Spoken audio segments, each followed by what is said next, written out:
It's Friday. Do you know where your IT pros are? We don't. It's Patch and Switch. And now, two guys who are the 16th item in your cart when you're checking out in the 15 items or less checkout lane. It's Patch and Switch. Does that mean you have to put them back? Gotta go stand in a longer line. Gotta go stand in a longer line? Yeah. I didn't know you had to count numbers of items. Yeah, of course you do. I just went. Is a that suggestion. bad? It's Like- not a suggestion. I think it's a rule, isn't it not? Nice. Is it not? It should be. So I'm completely rat-holed because of the conversation that we had just before we went live in the back channel. And I'm like looking at trucks now. It's like, oh, hey, look, they've got it down to only $116,000. And it's gorgeous. Buy it now. Yeah. Buy it Yeah, now. hit the buy now button. Hit it right now. Hit it this second. Yeah. The city MPG on the thing is 10. Hey, Joey, that's still better than the Jayhawk. It gets 7. Highway. Is that 7 on something the you can highway. basically? I'm assuming you have some kind of a reservoir in the back besides your regular gas tank that has additional gas. Well, I or think it's something got like a 40-gallon tank or something. that? Yeah, the Jayhawk has a 50-gallon. Yeah, that's Yeah, insane. so it's only $1,500 a month for 84 months with 11% financing. Wow, that sounds like a deal. Yeah. The problem is, I There's don't even more. know. Hang on, I've got to look. I'm going to look at the window sticker here. So just so everybody's along. So I'm not looking at your average truck. I'm looking at an F-150 Raptor, but this is the Raptor R, which has the Coyote 5-liter V8 engine, and then they add a supercharger on top of it. So, this is actually, so they've got it actually for less than MSRP, which is very interesting for a Raptor R. The normal Raptor was just a little, I shouldn't say little, because the 3.5 V6 that's got the turbo on it is not a little engine. They're doing $10,000 over MSRP. $10,000 over. I would never buy it like that, ever. Like, I don't care how much I like this truck. I am not paying $10K over MSRP. That's crazy. Welcome Anyway. to another episode of Truck Talk Of truck talk. with This is what Click happens. and Squirrel! with Click and Clutch. Clicky Isn't- clutch. I think that's what Andy used to call us or something. Oh man, the Tappet brothers from Click It, otherwise known as Click and Clack, from Car Oh. Talk. Back in the day. This is going like way back, eh? You know. Hey, So you folks are all talking about ginormous engine displacement, big trucks, all because our sound producer Steve is Yes. contemplating upgrading his Jayhawk with a Jayhawk 2 that Yes. becomes more permanent as opposed Yes. to mobile. That's why. Yes. Nice. That is what we're talking about doing to the into the world of RVs. And actually, since we're fully talking about it, Rick and I are actually going to go look at some today down at the RV show. You got her. does it come with free hot dogs and soda? The RV show? Not free I hot hope- dogs and soda, but it has I'm expecting a corn dog. We'll find out. 50% off because Mhm. I'm a BECU member. When There you go. when you walk in the doors, are there dueling banjos instead of dueling pianos? Actually, yes. I'm looking forward to the level of smart devices that are built into these new things these days. That There's is- probably a crap ton of them. That is kind of the scary thing looking at it, because the problem comes, what happens when the smart devices don't work? That's why you put we just Starlink replace on. them. Yeah, we just patch them, right? Oh, no. Like if you what if you have, let's say, a 12-volt DC bus loss, like while you're in the middle of a power outage and your generator's running? and you just lose everything. Yeah. Basically you got to try to keep the magic smoke inside of the components. You need a manual override. Yeah, manual override. There needs to be some sort of manual override systems or local overrides. I can see Jared sitting there with like 2 wires like stripped and clicking the ends to stick them back together again. Honestly, that was me when my 12-volt DC system failed during that major power outage. I told you, dude, just roll over to the QFC. They've got 9-volt batteries. Just put 2 of them together. It ended up being the cutoff. There's a cutoff solenoid that cuts off the house battery, and it fails safe open, which I didn't want it to fail safe open at that point because fair. Hey, everybody. Yeah, welcome back to the Patch and Switch show. We have friends. We have friends in chat. Nice. Friends in chat. We have Phil Erb is in chat. He's like, yes, car talk. Aspen Forrester chimes in and says, I wish Ford could decide on their performance branding. Why isn't that a Raptor ST or Raptor RS? Oh, just wait, because then you get into the other editions that they have with the Raptors, which could be like, a Shelby or others. Oh, yeah. So they've got here in Vegas, they've got the Shelby Museum, which is down near the Strip, but they actually also do builds there. Wow. And they do builds of trucks. Now, the problem I have with the Shelby is that they typically drop it. So they reduce the height on them. They drop it like it's hot. Yes. And they lower them. And I'm not a fan of that. I would like to see a Shelby version. You could go into the airbag suspension and start doing all the lowrider stuff. Yeah, you don't really want to do that with the 728 horsepower engine. I'm waiting for someone to come out with a mod for the Rivian to start doing that, because it's all airbags as well. And they could start doing some pretty funky lowrider stuff. But I want to see you try to bounce the front of the Rivian.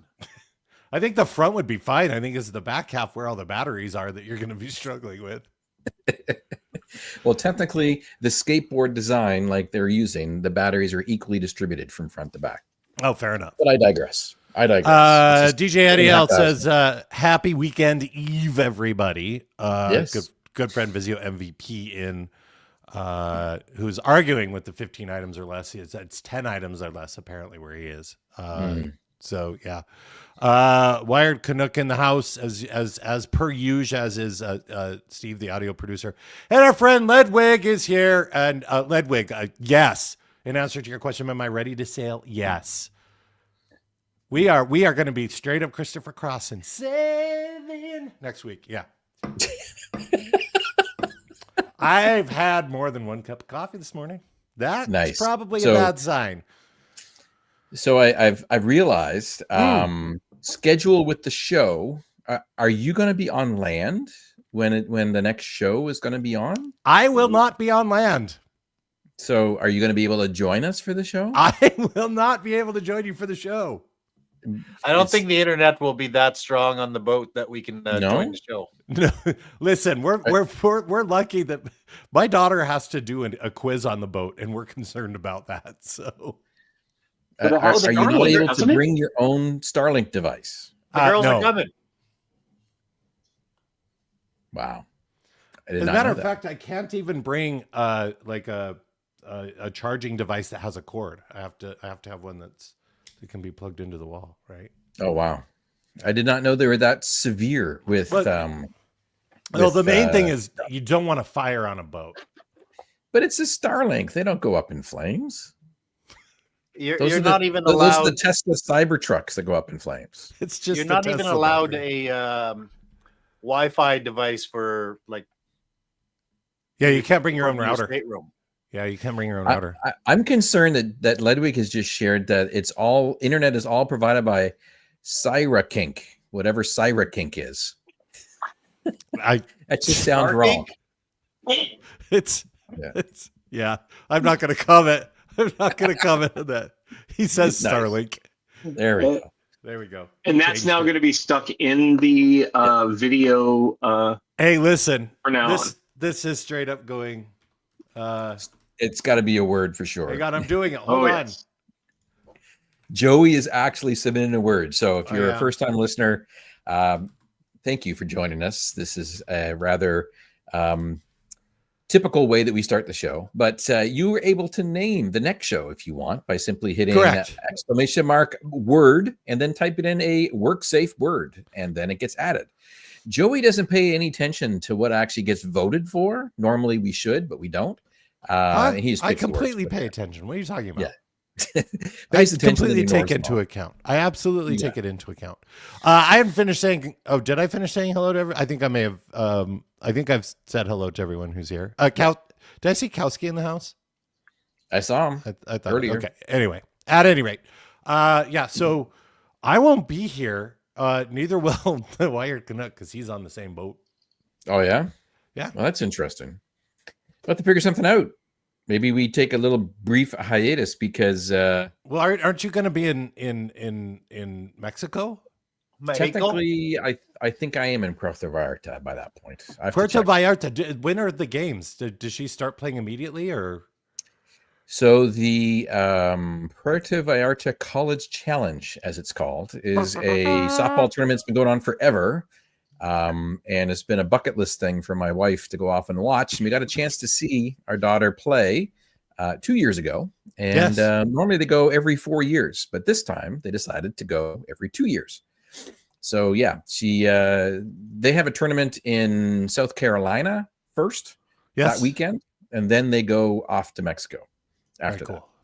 And the reason why, in case you're wondering, is because North Dakota is probably colder than what it is currently in the Outaouais, where our other backup sound producer and student intern, Wired Canuck, happens to live.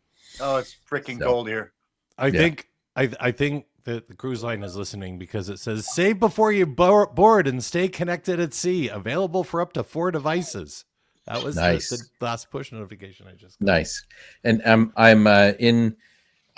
supporting my Canadian heritage here with my coffee cup that explains the word sorry. Sorry that you're having to deal with the cold, my friends. It is only a massive -1 degree here Celsius. Apparently it's -13 Celsius where Vizio MVP is. Yeah. So not that bad, but still cold enough that my dog Bailey will not go for a walk. She's like, nope. And she's her nickname is Houdini because she is able to stand in a certain way with the right kind of tug, and next thing you know, she is out of her harness instantly, and then she just turns around and walks back into the house. She's like, nope. It was -5 Celsius here the night before last. Oh yeah, which would be 22 freedom units. That is crazily cold. Yes. Granted, it got up to let's see, 61 freedom units, which would be 16 Celsius later in the day. But yeah. Anyway, hey, we should start the show. I think we should. That would be beneficial. Can we just skip? Can we skip from the trenches? Because this week has just been. It's been kind of crazy as far as the week is concerned. It's been bonkers. It's been kind of crazy. We've had some reorgs and stuff going on, which is never fun and always fun. I was joking around on a call saying I've been at Microsoft for 20 years, which is insane by itself. 20 years. But I think I've had a reorg or two, so that's always fun. This week. But on the work side, 2 of them just this week alone. Yeah, I know. 2 of them are crazy. Third one coming. Oh, great. Even better. And we're going to move offices. They're going to actually make us move our home offices. So I haven't been here long enough to put pictures up on the wall, yet alone. Yeah, they're going to make you move offices. Yeah. So I think they're going to make me go down to the storage room downstairs, which has no air circulation and no windows. The carbon room. Yeah, that's also an option too. We'll see, but I hope not. And then on the work side of things, I've been getting myself ready because I'm going off to present in New York City next week. Oh, that's going to be warm AI too. Tour in New York City. And yeah, so I've got friends coming up from Australia to present. The ever famous Sarah Young is coming up, and so is the marvelous Sonia Cuff. Both of them are coming up, and they're like, do you know what it's like trying to pack for minus 20 degrees Celsius weather when you live in plus 30 degrees Celsius weather? Dude, you're Canadian. All you got to do is throw a budgie smuggler and you'll set up on the rooftop and get yourself a frostbite. Like No, that's like us I'm tanning. I know I'm fine. I'm more concerned about those folks that are coming up from the other side of the equator. Oh So we'll yeah, have to figure because that it's out. summertime. It's like 100 degrees Celsius. Oh yeah. Yeah. So we'll see how that works. We shall see. They're coming up. I'm Wired talking Jeep about- in chat says, looking forward to seeing you in New York City. Good to see you. Also, Go Gadget 360 in the house. So got to say hello there. Anyway. Mhm. So you'll be presenting at the AI Tour in New York City. Yes, Scott Guthrie's going to be keynoting. Haven't seen him Ooh. keynote this particular session in a while, which would be kind of cool. And I'll be presenting a technical session, talking about, as an infrastructure person, what to do to get ready for deploying AI workloads inside your environments. So, Very cool. Very cool. Super Very fun. cool. I also know that the legend that is Rod Trent is, I believe, also in New York City at the same time. That's true. Yes. I will not be there. I'll be getting ready to go on a boat. Yeah. And when I asked if there were volunteers that wanted to go, I voluntold and asked Mr. Wired Canuck. And he informed me, no, I'm sorry. I'll be, that's too close to my boat departure time. So Yeah. he opted out. Yeah. So Had sorry. I been asked a week a week earlier, I probably would have been able to make it work because I probably would have just gone directly from New York City down to Miami. Oh yeah. But unfortunately, the way the timing of the event ends versus when I have to be back in Vegas to get a flight to Miami, even with time zone shifts, it still doesn't work out. So, Dun, dun, dun. Go Gadget 360 Joey's next DJ gig will just be I'm on a boat over and over. You're not wrong, because when I DJ next, it is actually going to be on a boat on Symphony of the Seas. Actually, I'm DJing on a cruise ship, which is going to be awesome. But yeah, for sure. And I'll be on the dance floor doing the white man tornado. Nice. I did an online recording. I think I was prepping for that in the last show. Did 2 of them. And then I did a presentation just yesterday on configuring MFA for people who have never had to configure MFA on a tenant, because pretty soon you're going to be forced to do MFA to do any type of activity, logging into the portal, logging into PowerShell, CLI, et cetera, et cetera. So went through that. And today I am doing reviewing of some documents. Okay. Not bad. Yeah. I was going to say, I watched your MFA presentation. I'm sorry. It was nice to see you using some techniques from our demo chats that we've had before, doing different things, which was quite good. But the part that I was particularly interested in were your explanations of what was going on with conditionals. Conditional access. Yeah. So basically, the back-end infrastructure for authentication is smart enough to understand my usual habits of what it is when I interact with systems. And then if those usual habits are different, it has some kind of a level of intelligence to saying, where the hell are you? Why are you over here? I'm going to throw something at you to tell me that you're really Rick and not some script kiddie from the UK or something. So there's a number of ways that happens. And actually the main way, it's risk-based conditional access, which is premium 2 capability, AKA E5, if you bought M365 E5, which allows us to, there's a bunch of data and stuff on the back end that determines when do you become risky, when is something not normal for you. So for me, they have it cranked right up because Rick is just risky for pretty much. Exactly.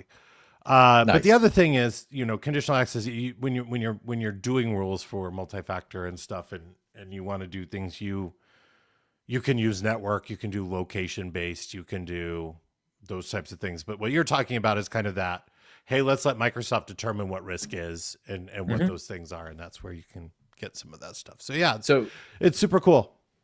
From a security perspective, occasionally I will get a MFA prompt coming up in my Authenticator app from someplace completely not me. Yeah. Should I be concerned? Should I report this? Should I mean, you can absolutely report it, but because of your passwordless and because of the MFA prompt, they're not going to get anywhere. Right? No, I know they're not going to get in, but there was a wave a while ago, and this is on my personal Outlook.com account that was coming up on. Yeah. So I assume you've changed your password. Oh yes, Okay. very much so. Okay. Actually, so, what you should do is just turn that to passwordless as well, if you can. Oh yeah. Yeah, because you can it's actually do it's my consumer address. Yeah, yep. You can just use the authenticator app and not even do that. And I will say that with the requirements that we have at work right now, we've got the YubiKeys as one option for being able to log in and authenticate. You've got yours in your hermetically sealed package still. Yep. Well, I have one that I use, and so I came up with a slight bit of a challenge. Oh, there you go. Legacy. It says launch key. A launch key. So I've on one of my devices. Yeah, it's on one of my devices. I have USB-C ports only. Yes. And I have a USB-A YubiKey that I have to use to be able to. Huh? You can get an adapter. No. So that's what I do. Is like I have to walk around and try to find my little adapter plug thingy here that goes inside, and then I'm setting up the device from scratch, and I have to log in and authenticate with my Microsoft credentials, and says, "Oop, you got to have a passkey, please." I'm like, "Oh, okay." So find this guy, plug him in, and off he works. So passkey, yeah, multipass, multipass. DJ Eddie says that is really secure. Talking about you have a device with only USB-C and your YubiKey's USB-A. Yeah, that is really secure. My biggest concern is losing my passkey, losing my YubiKey, right? Because I haven't come across that scenario yet. What is the workaround for that, Mr. Security Guy? So here we have in our environment that we have, because we are using conditional access and not just, security defaults, we can actually allow you to do a second type of multi-factor and have a second type of multi-factor authentication enrolled that you could use as a backup, which you could go and use your phone. But what we basically do is you just invalidate the credential on it because it's a public-private key. You can invalidate it very quickly, and then that credential on your YubiKey is no longer valid. The other thing is to get into the YubiKey, you also need a PIN or something that Right. So that's, you don't have that. So it's really useless for somebody to have a hold of it. So it's not so much that someone's going to get in with it. It's more so a matter of I now can't get in because I don't have my key. Yeah. So we were chatting. There was a post chat. There was some of our friends from across our organization, and somebody mentioned that, I'm stuck at this window, and I'm like, if you actually look at that window, there should be a little link there that says I can't do this. Click that link and it'll offer you another option, or allow you to choose a different option. So, got it. My machine doesn't go anywhere, and I can use Hello for Business. I don't necessarily need the YubiKey for it. So nice. Well, I'm actually, for my personal accounts, I'm actually going to be setting up. I bought several YubiKeys, and I'm going to put a set in my safe, which is my backup set. Yeah, and I heard. There is enough space. You can take a label printer and you can print your PIN code and the service on the back of the YubiKey. Yes, or put a sticky note underneath your keyboard. That also works. Underneath the keyboard is slightly higher level of security than it is putting it directly on the key. Yeah, just a little bit though. Yeah. We were talking about the scenario of emergency access accounts, aka break glass accounts. Oh yeah. And it was interesting, kind of the emoji reactions that I got when I said, it should be 16 to or 30 character password that's split up and then actually put in two separate safes. And people are like, huh? Aren't you being a little extreme? And it's like, well, no, actually, if you need to access this account, which is, one of the recommendations is that a break glass or emergency access account is permanently assigned global admin. You do not want those two pieces of paper being together with each other all the time, right? So, the fun. GoGo Gadget 360 says, "Do not put the YubiKey that opens the YubiKey safe in the YubiKey safe." Mm-hmm. That sounds like something I would do, actually. Oh, we're good. Well, Uh-oh. yeah, I mean, that breaks the break glass account you're talking about. How was it that one that you were recommending that you don't have everybody having MFA? You have to have one without MFA in case your MFA is busted. Yeah, correct, exactly. So break glass doesn't have MFA associated with it, or if you do that, you should have. You can have one of the break glass accounts, but it does a different method of multi-factor if possible, right? That is different than something else. But no, it is recommended to have something in case. It's really just in case you can't access the service, and it's it could be the service down, or most likely like the event of a natural disaster or a flood, or maybe somebody slams a door and the door was installed too close to the Halon press button. Not that I've ever actually been in said situation where the door slammed because the make the door close softer thing had broken. The door slams. All of a sudden, all of the alarms go off and the warning that the halon dump was about to happen, which once that happens, it immediately also cuts off power and access to everything. So yeah, not that I've actually been through that. Yeah, I've been joked that was going to happen by some rather nefarious coworkers at one point in time in an early day in my career job. So yeah. Go Gadget 360 suggests using a homing pigeon for the break glass MFA. Actually, I believe that we've upgraded and modified that to owls. Oh yeah? Yeah. Owls can work. You should use an owl instead of a homing pigeon. Okay. Yeah. We shall try to source that. So yeah, that was from the trenches. That's what I've been doing this week is presentationing. I had one more thing I was just going to share, man, on that one there. Not on yours, kind of tied into it. Was I was connected to someone who had seen yours and my presentation talking about technical storytelling and demos from the security side of Microsoft, and basically said, "Hey, would you mind like chatting to me about this kind of stuff? Because I'm doing some presentations coming up. I could use some pointers, and I found your stuff really helpful." I'm like, "Sure, no problem." Well, we chatted for a bit, and we were helpful. Wow. Yeah, I know that's the funny part, eh? So we chatted for a bit, came up with some ideas. He gave and I answered his questions and stuff like that. And then he went on his merry way. And I thought, okay, that'd be it. Won't hear from him again. He actually came back and said, "Hey, I did my presentation and it was recorded. Would you mind looking at it?" Oh, are you doing critiquing? And so I'm like, "How much do you want me to look at it?" And he's like, no, like I would appreciate some feedback. I'm like, okay. Statler and Waldorf. So I sat there and I watched the session. It was like a 30-minute session that was recorded, Teams call or whatever it was.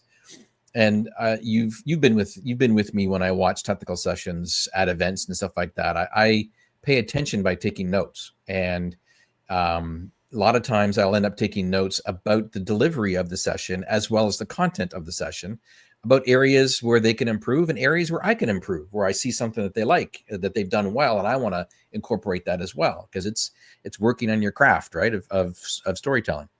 And so I took about a page and a half of notes. And he's new in career-ish for what he was doing and this kind of stuff. So it was a lot of constructive stuff.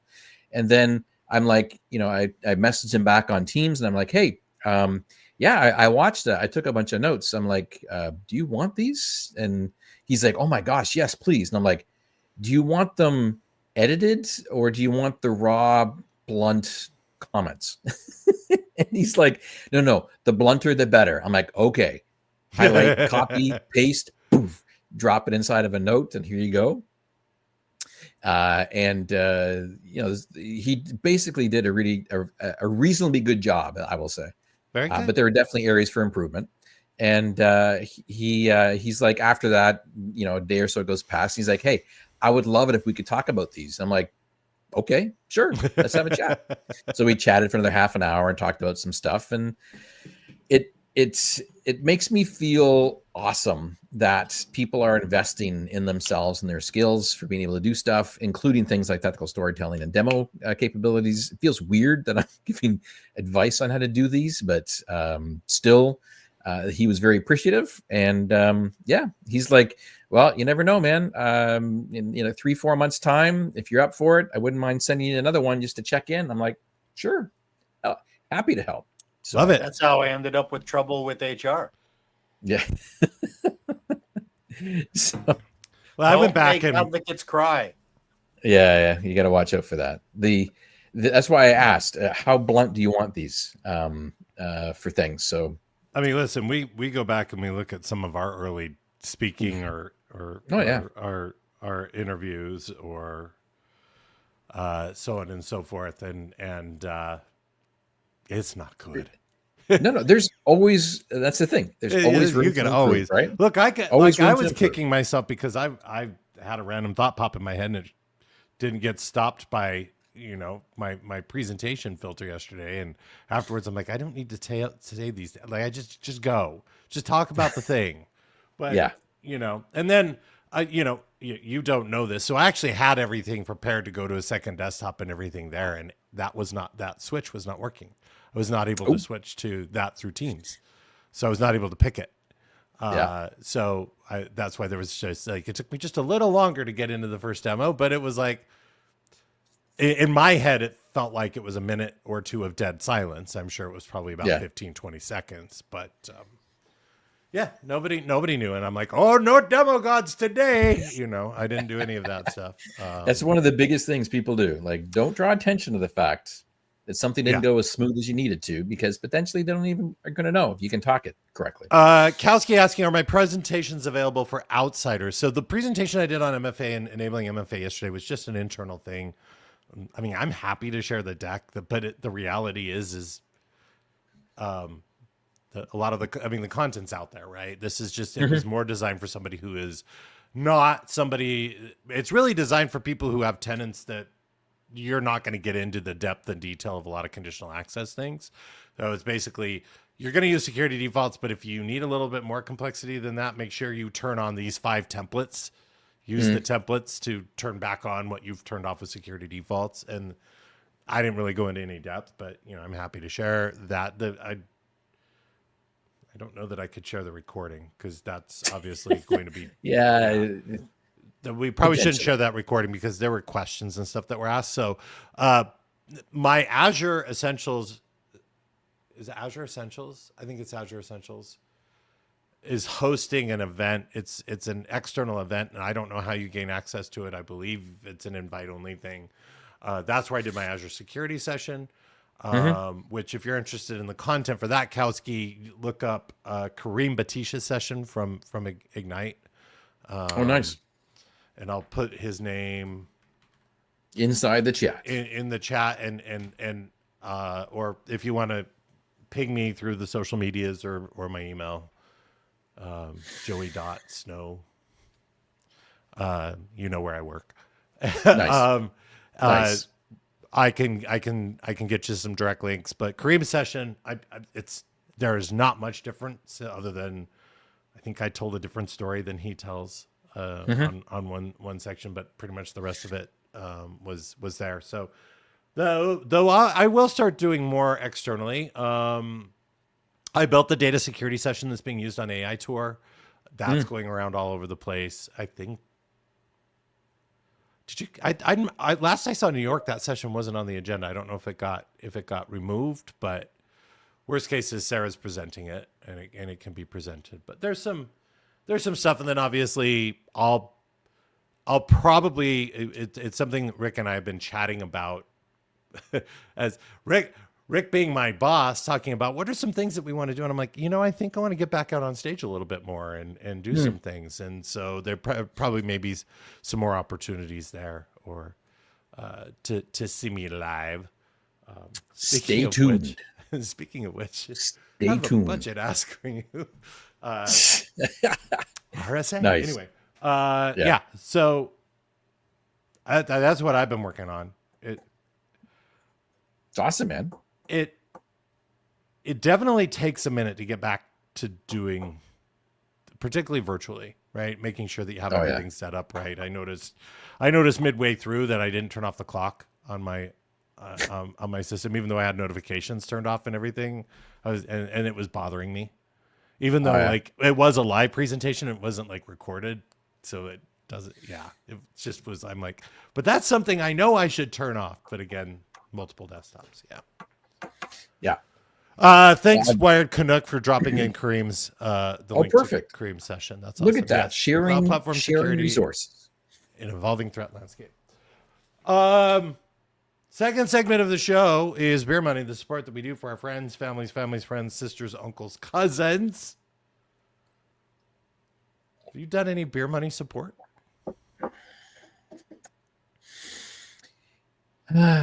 We just got through the big holiday push, right? Yeah, So, it's I'm in this lull right now. Mostly it's been doing Beer Money support for myself to catch up on my own personal projects on things. It's not so much so for others. Yeah. So it doesn't really count for too much.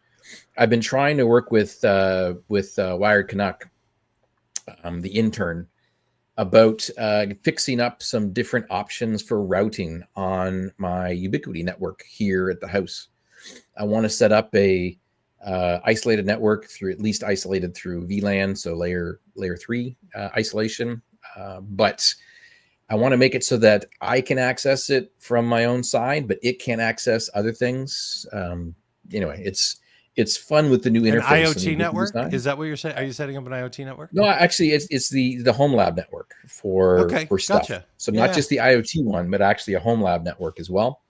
And for some reason, I managed to leave him with administrative access on my router. I didn't even know that I had left him in. Yeah. So in theory, he could come along and start screwing with my settings, and I would have no clue, and possibly lock me out. So trust your friends that you asked to invite in to help, as they could have you. as he says in chat, I'm trying not to brick Rick's home network. Yes, it would be appreciated. DJ Eddie said just helped a buddy get his new Raspberry Pi with Pi-hole, Cloudflare, and Trafic last night, which is really cool. And a upcoming weekend project is going to be a offshoot of something that Steve, the audio guy, Mr. Jared Shockley, helped me out with, which was the T-Mobile random hotspot that we have in the house. I've now found the best place for that, for the most bars, to get the best speed, is up in the corner of the house with the laundry room on the second floor. So I've got to figure out how to get that device mounted in such a way that it's got good line of sight and just cell signal, basically, with a wired cable that goes back down into my garage, which is in the opposite of the house. So might be some Cat 6 stringing once again to be able to make this work. Wired Jeep is suggesting the new firewall zones in the Ubiquity software. And I saw that I just got an update, and I haven't looked at what's in that update. So not that I'm going to be replacing the strong and capable hands of Mr. Wired Canuck, but, Wired Jeep might have something there. I have to investigate. We'll see. Absolutely. That's what we turned on your Ubiquity. The zone. Oh, is that what it's called? Yeah. There you go. There we go. Absolutely in chat says, haven't tried Trafic yet. It's on my to-do list. I hope I'm saying that right. Thinking about this for my mother-in-law who keeps clicking Facebook links and ends up on random fishing sites. Uncertain digital large region of water company. Yeah, for sure. That you gotta prevent that fishing. I've done a little bit of researching for some Beer Money. The missus saw a friend's 32 or 34 inch ultra wide monitor, and she's like, well, if I get one of those, I can get rid of the two monitors on my desk, right? Because they don't perfectly match.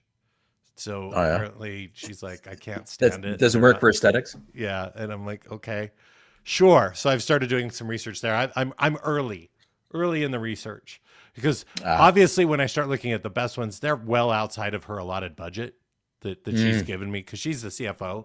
So she's told me what the budget is, and I'm like, oh, all right. You can always ask for an exception request, right? I mean, Yeah, maybe if I mean it's for her, so maybe she'll Yeah, approve I know. it. But yeah, Wire Jeep says 49-inch widescreen is the way to go. I'm pretty sure she's not going to say yes to that. I know, I know my Well, wife. she's not going to need to have the sub 1 millisecond refresh rate. So that you need to have. Eddie just says avoid Samsung. I'm curious as to why. Maybe we can just send a chat and we can chat about that later. But since we're talking because that's monitors, actually one of the top 3 that I've seen. So since we're talking monitors right now, my prompter has a travel monitor that I use for being able to project up into the screen. And I realized that as I increase the brightness, once I get to about 50%, that seems to be the brightest that it gets. And if I go any higher, it actually gets darker. It's crazy.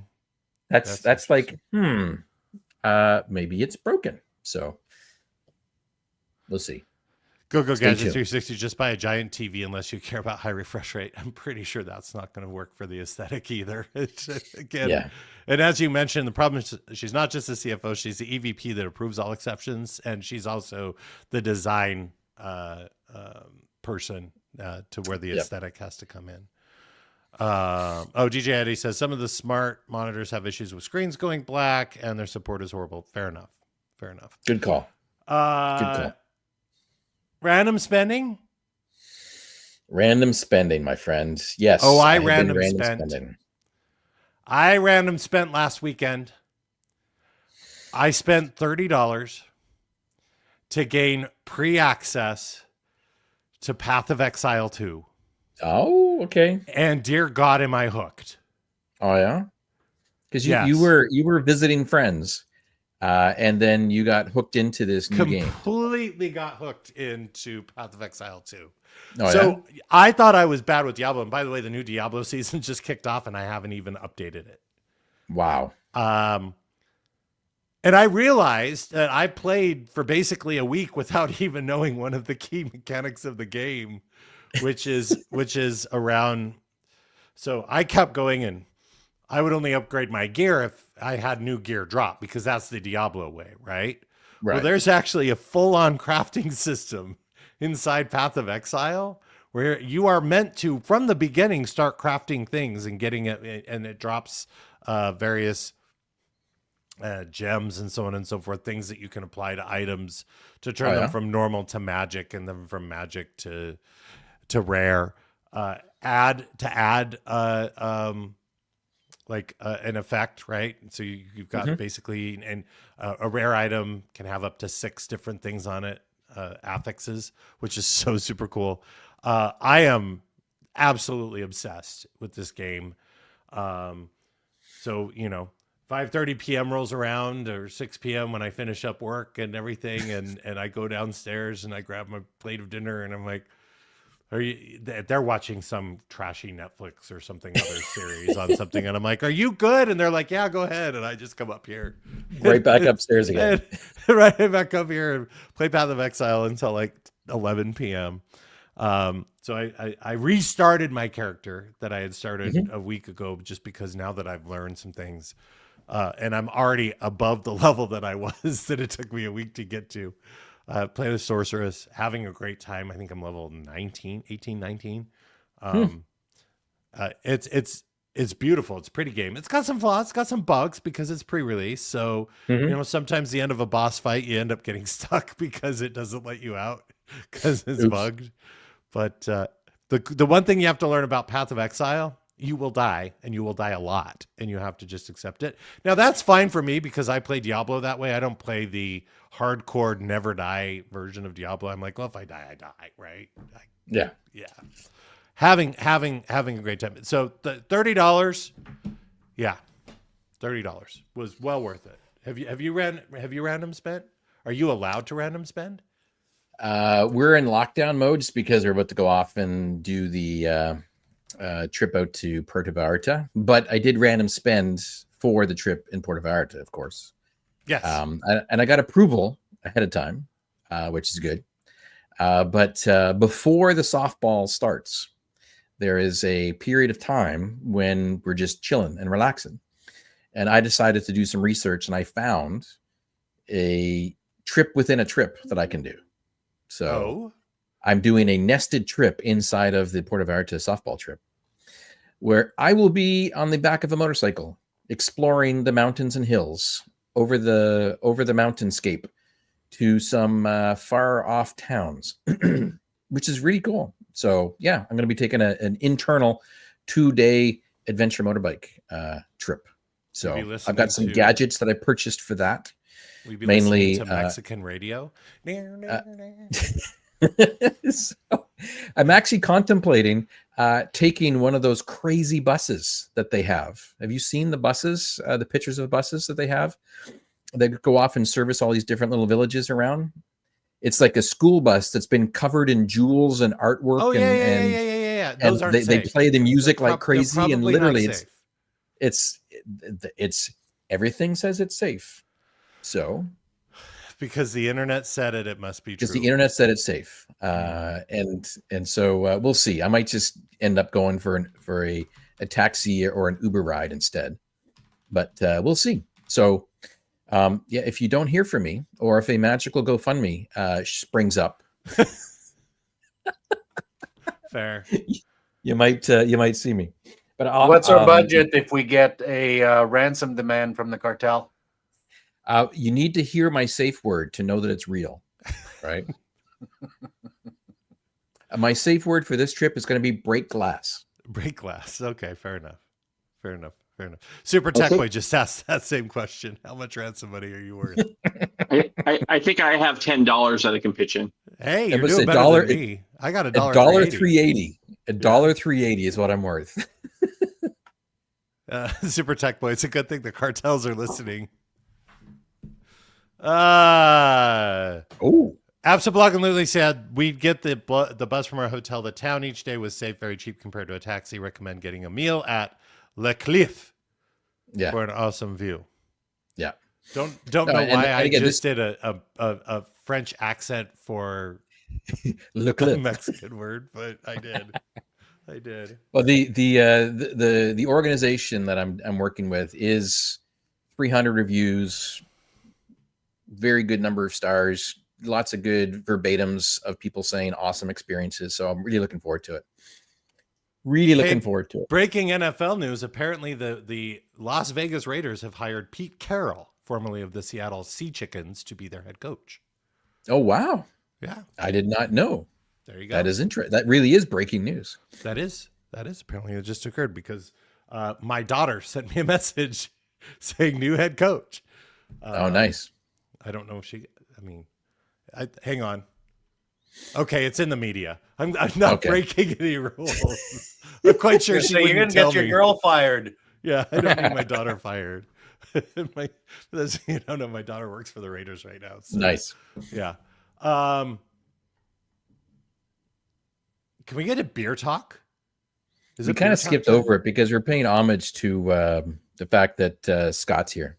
Yeah, for sure. Well, we're gonna do some because I had I found a little something from the Seattles. Oh yeah? Sea Pine Brewing Company. Okay. Located in Seattle. I believe they're located down on Utah Avenue.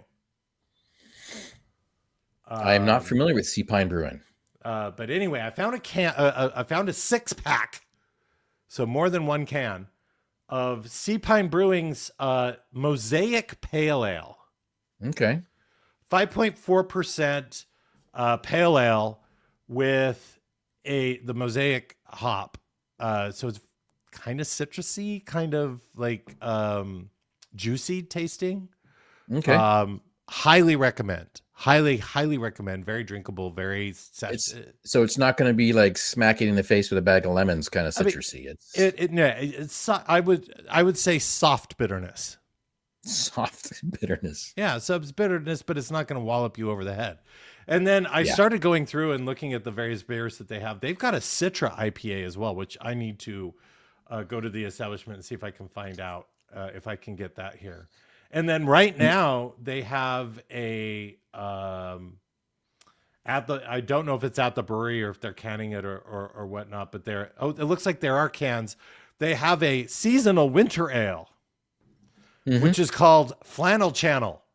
Flannel Channel. Flannel Okay. Channel, which is a winter ale. It looks great. A little malty, a little darker brown. And they have Cozy Weizen, which is a German Dunkelweizen. Okay. So you should go check it out. I know for a fact that you can get it near you because you're up there, and that Mosaic is probably in the grocery You will store. have to share the name of the brewery, link, and everything else where possible. Yeah, Sea Once Pine again, Brewing. When you get an option, when you get a chance. seapinebrewing.com. It's in chat. There we go. There you go. Wire Canuck says, is that beer for those of us who wear flannel as part of our daily wear? I believe so. I believe so. Super Tech Boy suggested paying your Mexican ransom in 10,000 Canadian Tire dollars. That is an option. You can buy fat stacks of Canadian Tire money on eBay, literally. And then you could get some saran wrap and just wrap them together. No, it comes saran wrapped. Oh, it already comes saran wrapped. It would actually be probably confiscated at the border because you're bringing money into the country with the. Is Canadian Tire money really money? It technically is legal trade and tender with the Canadian Tire Company. So apparently, it's all digital now. Oh yeah. Now it's all digital, but literally, there are still to this day estate sales happening in Canada that have wardrobes and have drawers that are still stuffed with Canadian Tire money from people that still have it. Yes, Chesterfields. They've unstuffed cushions to be able to put money inside of the cushions of Canadian Tire money, so it still exists, and you literally can still buy fat stacks of Canadian Tire. Look at that. There's Canadian Tire money, 5-cent notes in sequence lot of 10, brick fresh mint. How much is this? I'm going to look. I don't know that I want to. Don't know. You want to click on that link. Oh, it's $3.99 Canadian. Yeah. That's like 82 cents. Yeah. So there's a black market trade for. Oh, it's not black market, dude. It's on eBay. Yeah. It's on eBay. We'll see. The only other random spending weird thing that I purchased, since we're going all over the place with this show, we're not following the sequence of things. What are you talking about? I don't have it on me. It's downstairs. It's inside my dog walking hoodie that I wear. It is one of those advertisements that you probably get on Facebook and on Instagram and on others for the headlamp that you wear like a strap and then you go like this. That turns it on and turns it off. It is so good. Can I ask you something? What is your average click-through rate of some of these Instagram things? And then from that click-through rate, what is your purchase rate? Yeah, so I'm absolutely looking for my dopamine hits. So it's just a matter of if it hits the right threshold because I'm cheap. It took a while for it to arrive, but they gave me a special deal where if I bought 2 of them, it was cheaper. You got another one free? As I already hit send to say purchase this, they said, wait. If you buy this now, you'll get 40% off the case. Is that what they did? I got cases too. Of course you did. Of course you did. These headphones. It's amazing. Absolutely amazing. Of course you did. It's the way to go. I should have had one on. I could Friends, this is proof that Instagram ads work. Right here. You got your coffee cup on Instagram, didn't you? No. This was a gift from somebody. So it's the Canadian explanation of sorry, the definition. Official according to Webster's Dictionary. Jay Shock is asking, is Canadian Tire dollars the original crypto? I'd argue that Starbucks stars are. And that's me. Oh yeah. That's me. In the weaning moments of the show. The waning moments of the show. Weaning and waning, 2 different things. Really? Well, we need people to go off and please vote for the words. We're not going to go off and choose them just yet. You still have a couple of minutes to vote and get your votes in. Make sure they count. By going to, and I'm looking at this, patchandswitch.showbot.tv. Well done. That's good. I'm glad to see that you're actually reading the script for the show. If I only had speaker notes that I could use, or we could go back to our rehearsals that we have. patchandswitch.showbot.tv, and you can vote for the words. We'll be going to that page in just a moment to be able to choose. And kind of crazy, man. We're wrapping up the show. If you didn't notice, there was the previous episode went live in the in-between weeks on our patchandswitch.com website and all your favorite podcasting directories. You got bored one afternoon, didn't you? I got bored one afternoon, needed some procrastination, and I did the editing of the audio to make it so that it works, packaged it up, and then published episode number 134. 134. Are we going to do? We need to do something for our 150th episode, which is probably next year considering sometime. We didn't even know that we hit 100 episodes a couple of years ago, and we found out at 112. We could potentially have some kind of a reminder and a calendar when we get close. I wonder if we can ask the amazing audio producer Jay Shock to keep tabs on episode numbers. We don't have to put it in the title, but maybe just keep an eye on what the episode number is that we're on. Or we could just look at the patch. Does that mean I have to count? No, I think all you have to do is just increment by one. So what we're on 135 now, right? Or is this 134? Do we make special swag? Yeah, make special swag. That could work too. Is this 134 or 135, Rick? There we go. Just double checking. He's looking. I'm looking. He's asking the co-pilots. I think he's actually going to our website. Patch and Switch episode 134 was Bruce Koala Ute security scan. And this episode that you're listening to right now was actually called Knob MF'nAuthentication Authentication. MF'nAuthentication. Yeah. So how is it that I choose these words and I go through and looking at these titles going, I don't remember choosing that title. I know, it's kind of crazy.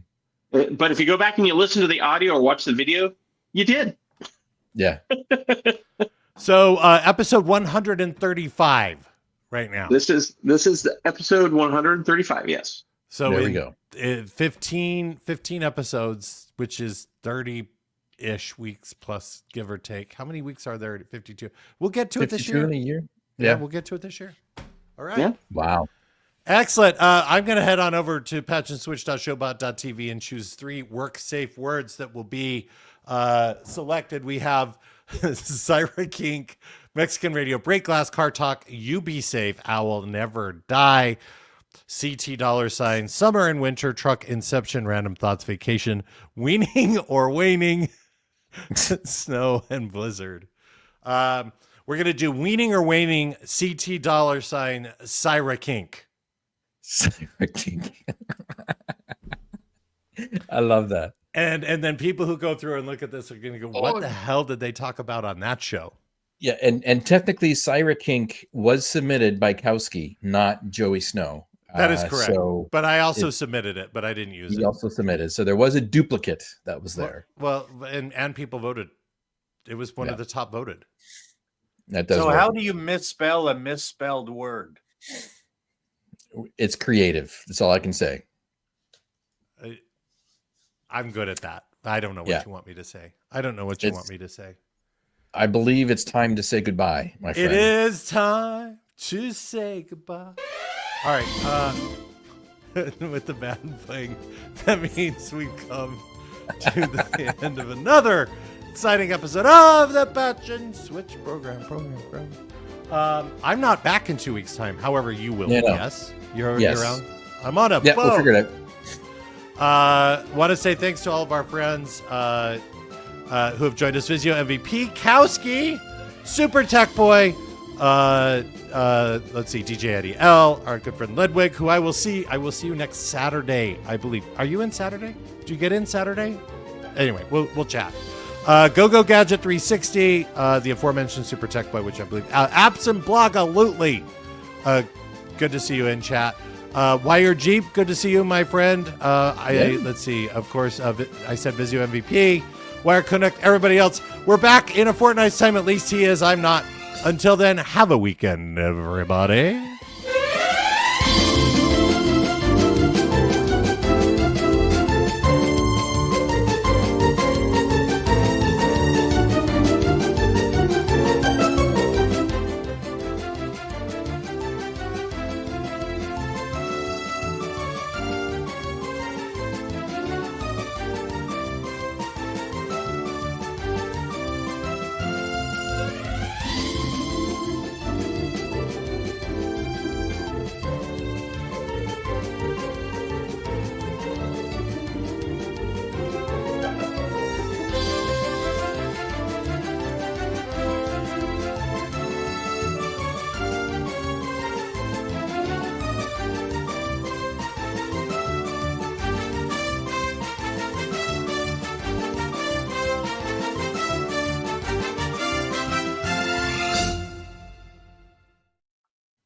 Okay, now that Patch and Switch is done, let's get ready to start car talk and RV talk. You guys ready?